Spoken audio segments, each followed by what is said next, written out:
कि जो वादा किया वो निभाना पड़ेगा, कि तुम्हारी फाइल में जो गांव हैं उनके मौसम गुलाबी हैं, यह आंकड़े झूठे हैं और ये जो दावे हैं वो किताबी हैं। तो सर पे पैर रख करके भाग जाती है।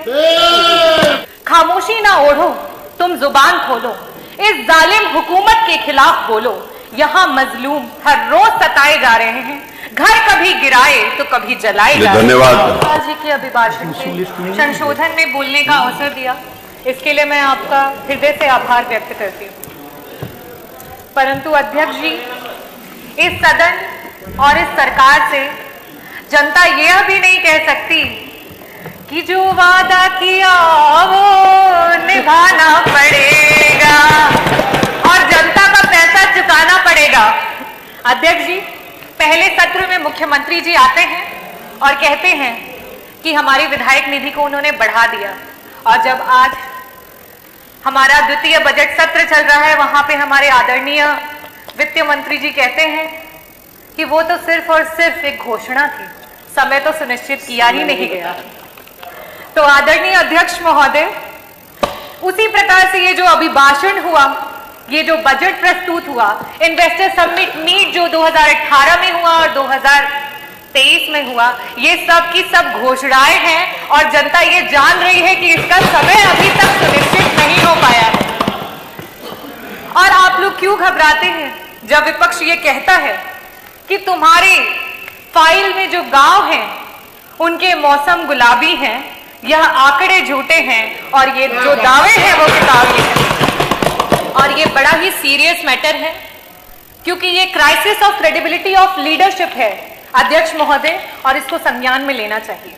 अभिभाषण के दौरान और काफी सारे हमारे जो पक्ष के सदस्य हैं उन्होंने बहुत तारीफें की और कहा कि प्रदेश इस विभाग में 1 नंबर पे पहुंच चुका है, उस विभाग में 1 नंबर पे पहुंच चुका है। बिल्कुल सही कहा आप लोगों ने।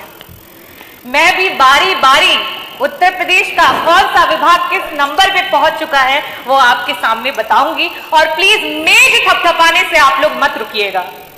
कल उप मुख्यमंत्री जी बहुत तारीफ कर रहे थे, अपने नंबर ऑफ सीएससी पीएससी की बातें कर रहे थे। मैं आपको बताना चाहूंगी, और ये जो आंकड़े हैं मैं टेबल कर दूंगी अध्यक्ष जी, ये जो आंकड़े हैं ये आपके ही सेंट्रल की जो सरकार है उसके आंकड़े हैं, जो बताता है कि अगर हम मैटरनल मोर्टेलिटी रेट की बात करें, प्रसव और गर्भ की अवस्था के दौरान जो मृत्यु होती है, आज हमारा जो उत्तर प्रदेश है 167 पर लाख लाइव बर्थ हमारे यहाँ डेथ हो रही है। हमसे बेहतर तो बिहार है, हमसे बेहतर तो बिहार है जहां सिर्फ और सिर्फ 130 हो रही हैं। अगर हम बात करें नॉन कम्युनिकेबल डिजीजेस की, जिसमें मधुमेह और रक्तचाप जैसी गंभीर बीमारियां होती हैं, जिससे आए दिन हार्ट अटैक आते हैं और लोगों की मृत्यु हो जाती है, और बिल्कुल सही कहा आपने, उत्तर प्रदेश उसमें नंबर 1 पे है। अगर हम बात करें सीएससी और पीएससी की, तो नंबर ऑफ सीएससी पीएससी तो कम है ही है, लेकिन साथ ही साथ कम doctor, less than 50% of doctors में भी हम नंबर 1 है।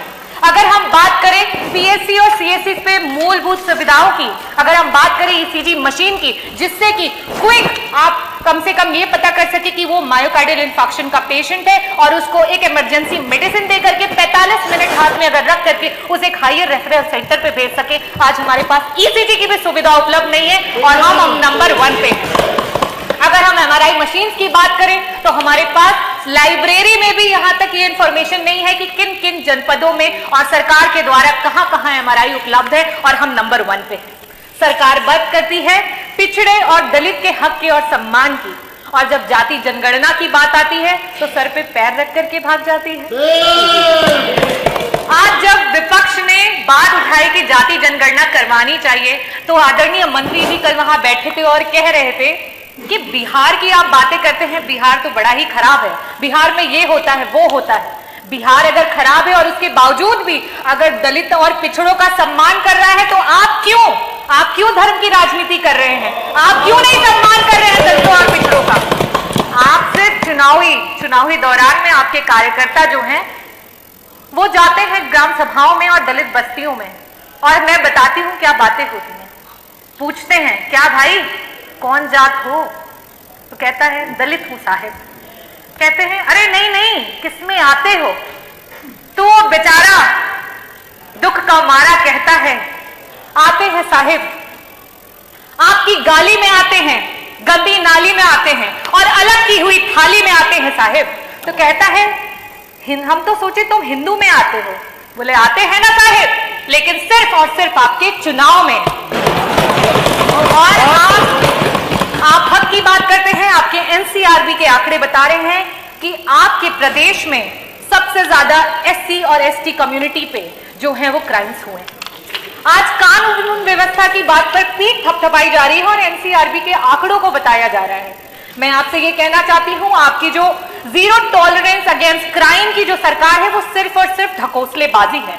एफआईआर सच और झूठ के बुनियाद पे नहीं, किस दरोगा की, किस एसएचओ की पॉकेट कितनी गर्म की जाती है उसके हिसाब से एफआईआर दर्ज की जाती है।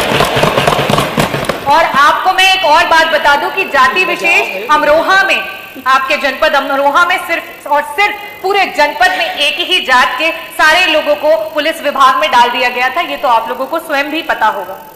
और आज थानों पे चाहे कोई भी केस हो, चाहे वो अपहरण हो, चाहे वो चोरी हो, चाहे वो बलात्कार हो, चाहे उत्पीड़न हो, चाहे मर्डर हो या कोई भी जमीनी कोई केस हो, हर चीज का रेट आपकी सरकार में फिक्स करके रखा हुआ है। और उत्तर प्रदेश में अगर महिला उत्पीड़न की बात करें तो मैं एनसीआरबी का ही आंकड़ा आपको बताती हूँ कि पर लाख विमेन में 51 महिलाएं हैं जो उत्तर प्रदेश में उत्पीड़न और क्राइम का शिकार हो रही हैं। लेकिन वही बिहार हमसे बेहतर है, वहां पे 30 महिलाएं हो रही हैं। कन्विक्शन की रेट पे आप कहते हैं कि हम बहुत सारे लोगों को कन्विक्ट कर रहे हैं, लेकिन आप जिस चीज पे खुश हो रहे हैं जरा देखिए कि आपसे प्रदेश और भी हैं जो कन्विक्शन रेट में आपसे भी बेहतर है। आज आपका प्रशासन संविधान की धज्जियां उड़ा रहा है। संविधान जो कहता है कि अगर इंसाफ दिलवाने में कोई मुजरिम छूट भी जाए तो कोई बात नहीं, लेकिन किसी निर्दोष के साथ अत्याचार नहीं होना चाहिए। कानपुर देहात में वो मां बेटी जिस तरीके से जल गई, क्या वो किसी तरीके से संविधान के अनुरूप हुआ? आज ये बुलडोजर सरकार है जहां सबने अपने होठ सी लिए। उस पे कुछ चंद लाइनें बोलूंगी। खामोशी ना ओढ़ो, तुम जुबान खोलो, इस जालिम हुकूमत के खिलाफ बोलो। यहाँ मजलूम हर रोज सताए जा रहे हैं, घर कभी गिराए तो कभी जलाए जा रहे हैं। धन्यवाद डॉक्टर रागिनी। 1 मिनट हो गया, पूरा समय हो गया, 7 मिनट 10 सेकंड हो गए। नहीं, श्रीमती रजनी तिवारी, धन्यवाद। मुझे लग रहा था आप बिहार में भाषण दे रही हैं। मेरी बात सारी करनी चाहिए लेकिन समय की सीमा। चलिए, तो उत्तर प्रदेश जो है वो बाकी प्रदेशों से स्टेट और नेशनल लेवल दोनों में नीचे है। और मैं लास्ट में बोलना चाहूंगी, माननीय अध्यक्ष जी, आप